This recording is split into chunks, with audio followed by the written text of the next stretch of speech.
দর্শক, পানিতে এখানে মাছ চাষ করা হচ্ছে। আর এখানে যে মাটি ছিল, এই মাটি দিয়ে এখানে বেড তৈরি করা হয়েছে।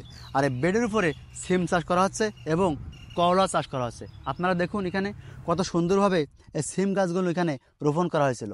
আর এখানে বিন্দু পরিমাণ কোনো পানি জমবে না। কি জন্য জানেন?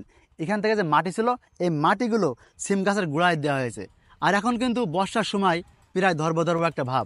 আর এখন গ্রীষ্মকালের একটা উষ্ণতম সময়। আর এখন কিন্তু সিম চাষের অনুপযোগী। আপনারা জানেন সিম চাষ কিন্তু একটা শীতকালীন সবজি।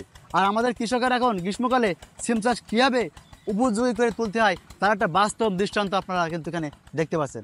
আপনারাও চাইলে এভাবে মাচার উপরে সিম চাষ, বরবটি চাষ, শসা, ঝিঙে, ধুন্দুল, অন্যান্য শাকসবজি চাষ করতে পারেন। তবে একটা জিনিস আপনাদের অবগত করতে চাই, সেটা হলো অসময়ে যদি যে কোনো ফসল যদি উৎপাদন করতে পারেন, তাহলে আপনি সেখান থেকে একের অধিক টাকা উপার্জন করতে পারেন। কী কারণে?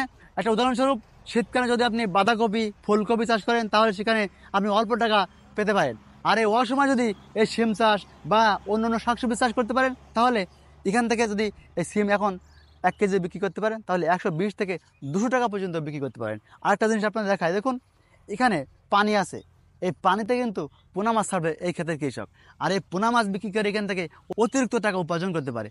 আরেকটা কথা বলবো, এই যে সিম গাছ দেখতে পাচ্ছেন, এই সিম গাছ এখানে রোপণ করছে। এই সিম গাছ এখানে পাটখড়ি দেওয়া হয়েছে, এই পাটখড়ির উপরে এই উঠছে।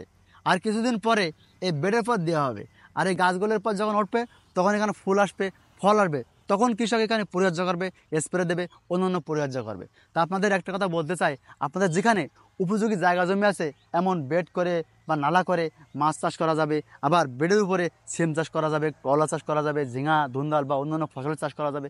সেখানেও আপনারা এ ধরনের ফসল উৎপাদন করে অল্প টাকা খরচ করে অধিক টাকা উপার্জন করে আপনার ভাগ্যের চাকা যেমন পরিবর্তন করতে পারেন, আর আমাদের বাংলাদেশকে আরও একদম সামনের দিকে এগিয়ে নিয়ে যেতে পারেন। তা আসুন আমরা এ ধরনের শাকসবজি চাষ করি আর আমাদের ভাগ্যকে পরিবর্তন করি।